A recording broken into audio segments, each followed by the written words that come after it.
Hello, my name is Sage LaPena, and I am the Healing Ways practitioner and medical herbalist here at Sacramento Native American Health. Today I would like to talk with you a little bit about lung health and some ways that you can help your lungs to better function in these trying times.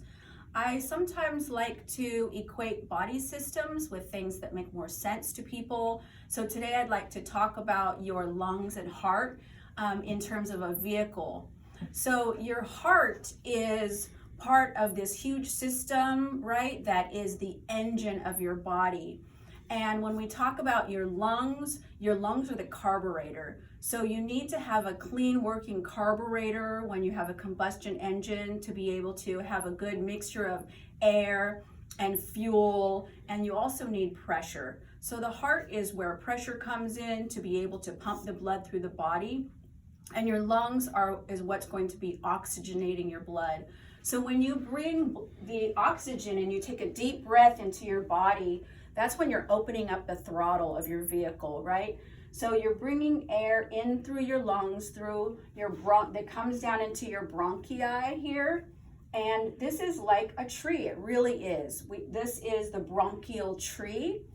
And as your bronchial tubes get smaller and smaller towards the ends here, we end up at the ends in these little, looks like little grapes at the ends here. And this is where oxygen is exchanged in the alveoli. The alveoli are where the end of the bronchial tree is.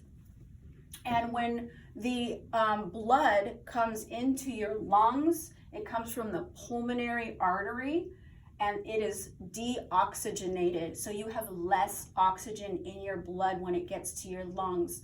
So your alveoli help to bring oxygen back into your bloodstream, and it goes back up to the pulmonary vein, back to the heart. So arteries travel from your heart and veins go leaving here to the heart from your lungs. When we talk about different things about the lungs, you are many gallons, or about 15 gallons for an adult of water. So water is essential to your mucosa. All of your mouth and your bronchial is all covered in a mucous membrane, and that requires water.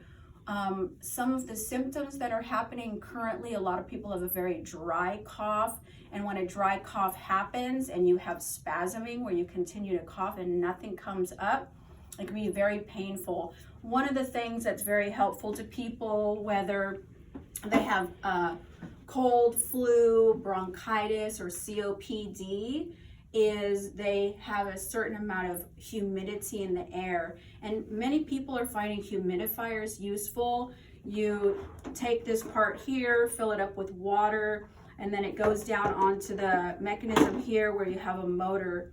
Also, some people utilize aromatics in humidifiers, where there's a piece that you can add the aromatics to, essential oils. Sometimes they come with a pad, but you don't put the essential oil into the water. Really good humidifiers will run quietly and continuous. This one can be filled up and run for several days, and it's adjustable how much moisture you want in the air. For areas that are eastern United States, much of the air is very humid already, so you would not necessarily want to use a humidifier. If you have congested lungs where you have a rattle, where you already have a lot of moisture but it's not able to come up, you can have moisture in your lungs but not be able to release or expectorate that through a cough. And so that's where you want to start using things that are expectorant. In our last video, we talked about fire cider, which has a lot of warming and raising herbs in it that are warm. So the onion, garlic, cinnamon, chilies, things like that. So if you already have something that is a very dry, tight cough, you wouldn't want to necessarily continue to utilize your fire cider. If you do have a wet cough that you're trying to dry up, or you already have a productive cough, fire cider would be something that would be really useful to you. And again, fire cider is onions, garlic, there's some jalapeno in there. Some people utilize ginger, turmeric, and there's lots of recipes online for that. This is fire cider after it has been strained out after about a month. So this is able to be used again for salad dressing, or if you wanted to add honey to that, then of course you have it in solution, so put it in water so it's not too hot on the throat, because then that will continue to make you cough more. Another thing that some people consider a little bit controversial is elderberry, and this is elderberry oxymel. And oxymel does not require a stove because you utilize the acidity of vinegar, and then the raw honey is utilized with that. So you have kind of this sour and sweet situation happening. But elderberry has been used for thousands of years, many countries. One of the things we call doctrine of signatures is that when you look at elderberries on the tree, they remind many people of what the alveoli look like inside the bronchial tree. Here, they are the same way. And if you look at those berries, you'll see they're very dark blue, purple, just as the alveoli are when you have your oxygenated blood. It's very rich in color. One of the things that happens if you have immunosuppression, or if you're taking immunomodulators or immune suppressing prescriptions, some people can have what's called a cytokine storm happen, and so that would be something that you would want to talk with your doctor about. Some people are able to utilize elderberry even if they do have immunosuppressant prescriptions they use, and so that's very individual. Again, if you are already immunocompromised, you'd want to talk with your doctor about that, the using of elderberry.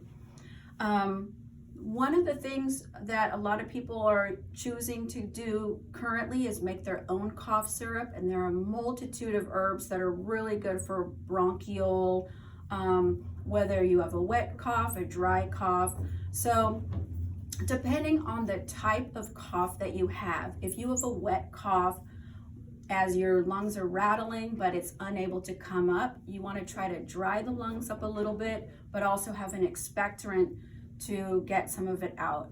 If you have something like COPD and you're constantly having a rattly cough, you would use something more that would be soothing to the throat instead of something that would expectorate more, because then you can go into a spasm effect and unable to catch your breath. Some things that are very soothing would just be like honey and lemon warmed. Warm teas that have a little bit of honey in them, something like that, that would be more soothing on the throat. Another thing would be the wild cherry bark, which is also utilized to kind of slow that spasming of a cough. There are other anti-spasmodic herbs that are available, some that are basically around in your yard. Of course, we want to be careful where we are harvesting any kind of plant, and we want to have 100% plant identification, but something as useful as your yard plantain, which is starting to come out now, and chickweed, some of these very basic little greens that come up in the spring can be quite useful. So what I've done here is I've just jarred up some of the herbs that we've used to make this cough syrup right here. This cough syrup right here is a little heavy on the cinnamon side, but it is basically the wild cherry bark, licorice root, which is a demulcent that's moisturizing to the cough, ginger root, which is a little warmer, fennel seed, which is also something that has a little more moisture to it and adds some sweetness. This is the elecampane root. This and the cherry bark are the two basic main roots of this type of cough syrup. And elecampane is a little more drying, so if you have a rattly cough, it's a good one to utilize to help dry up your secretions of that cough. However, if your cough has become dry, you wouldn't continue to use elecampane as one of the main ingredients in a cough syrup or tea. This also has a little bit of cinnamon, bark in there, and a little bit of orange peel. For this one, you use a much smaller amount of the orange peel. This is only 1/8 part or 1 ounce for this particular one. And then of course, when everything's strained out, you can add your honey to the mix. One of the things that's really important for this type of syrup is after it's made and strained, you want to be able to keep it in the dark. It keeps longer that way. Another thing is being able to put it into refrigeration if you have less honey available to you. So I utilize these brown bottles, and you can see it's a little syrupy there, so nice and thick. Has a beautiful smell, wonderful taste to this one, and really has a lot of that cherry and cinnamon flavor to it. So again, these keep very well in the refrigerator. You can also actually can them, so put them in a hot water bath so you actually get a true canned type of syrup. Something, if you don't want to do any cooking or wait that full month, is just to make a tea, right? There are a lot of different herbs, like I mentioned before. If you have a dry cough or if you have a wet cough, you would be focused on different herbs. One of the herbs that is utilized in this tea here is mullein. And mullein we talked about before as being soft. Some people actually utilize this for asthma, and this is a good asthmatic tea. This is dried and then cut and sifted to be similar size and particles, and so put a little mullein in there. This is 1 part mullein, and you can use any kind of measurement you like or just eyeball it, right? I'm going to use a little bit of calendula to have a little moistening effect, and it's pretty to add in there. Calendula. Again, I'm going to try to use a little bit of elecampane. This is what it looks like when it's the dried root.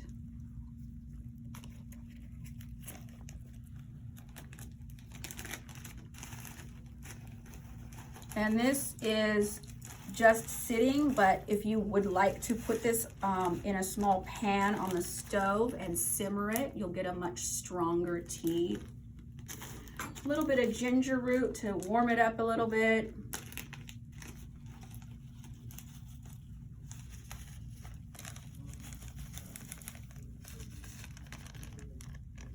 I like to eat ginger raw, so I really can't have too much ginger in there.